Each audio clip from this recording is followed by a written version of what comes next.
Assalamualaikum warahmatullahi wabarakatuh. Jumpa lagi bersama saya Gatot Satrio, senior hipnoterapis dari Rumah Sakit AMC Muhammadiyah Yogyakarta.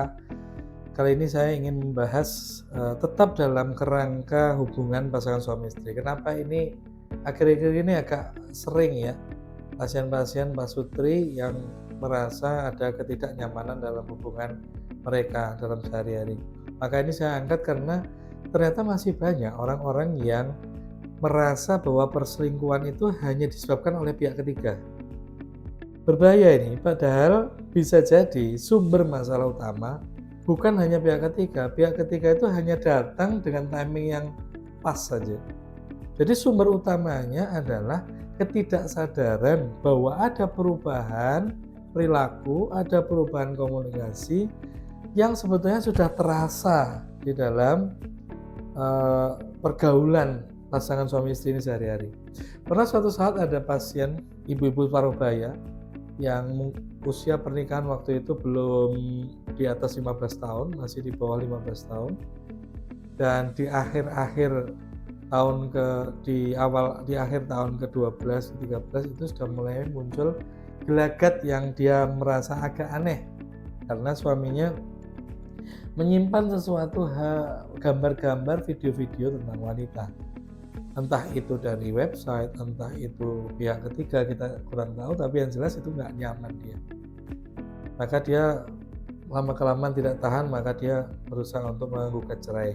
Tapi saya tahan dulu karena ini suatu hal yang terlalu terburu-buru. Kita masih bisa menyelamatkan. Dan saya punya komitmen untuk selalu berusaha menyelamatkan pernikahan itu karena ini ibadah yang panjang dan perlu kita pelihara, perlu kita pertahankan gitu ya.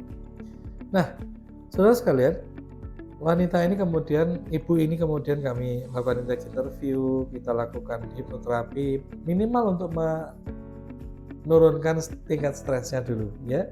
Karena kita belum tentu bisa menghadirkan suaminya dengan sukarela agar efektivitas hipnoterapi itu bisa terjadi karena belum tentu suaminya setuju. Maka kita tenangkan dulu ibu ini agar lebih bisa berpikiran jernih, tidak terburu-buru, dan bisa menggali kekuatan dari bawah sadarnya. Kemudian kita lakukan terapi, kita dalami, kita temukan beliau dengan dirinya sendiri, biar berdialog gitu ya. Kemudian kita temukan orang-orang bijak yang menurut beliau hasil dari wawancara di awal itu cukup bijak untuk dihadirkan, maka kemudian dihadirkanlah orang-orang ini, entah itu orang tuanya, siapapun ya, gurunya atau siapapun. Akhirnya ketemu, lebih tenang, sehingga sesi kedua kita bahas kemudian tentang apa yang sebenarnya terjadi, dan kemudian ternyata memang terlihat sebetulnya kalau kita melihat dari sejarah yang observasi ya, dari cara observasi, misalnya ini cekcok antara suami istri dan kita ada di sisi lain, maka kita akan bisa melihat. Sebetulnya ketika kita memutar film itu kembali ya, bahwa dia terjadi pertengkaran satu demi satu yang tadinya ringan kemudian makin besar pertengkarannya. Itu ketika kita mengingat kembali, yang ini pakai ilmu neurologistic program, kita mengingat kembali terus kemudian kita jalankan fungsi kita sebagai seorang pengamat atau observer, maka yang muncul itu adalah sesuatu yang lebih bijak gitu ya. Akhirnya sang ibu ini bisa melihat bahwa ternyata selama ini suami saya itu jauh tidak secara fisik tetapi jauh secara hati. Hati-hati karena hati yang makin menjauh itu akan tercermin dalam perilaku sehari-hari. Maka mulai jarang menyapa, mulai jarang bercengkerama, berguyon ya. Bercengkerama, guyon-guyon ya, menghadirkan humor-humor ringan, membahas sesuatu yang lebih produktif dan sebagainya, membahas anaknya dan keluarga sudah mulai jarang. Hanya lelah, kemudian hanya membahas sesuatu yang menurut dia mengganggu pikiran suaminya, kemudian sedikit sekali komunikasinya. Sebenarnya dari sini sudah menunjukkan bahwa ada sesuatu yang terjadi. Maka kemudian kita telusuri.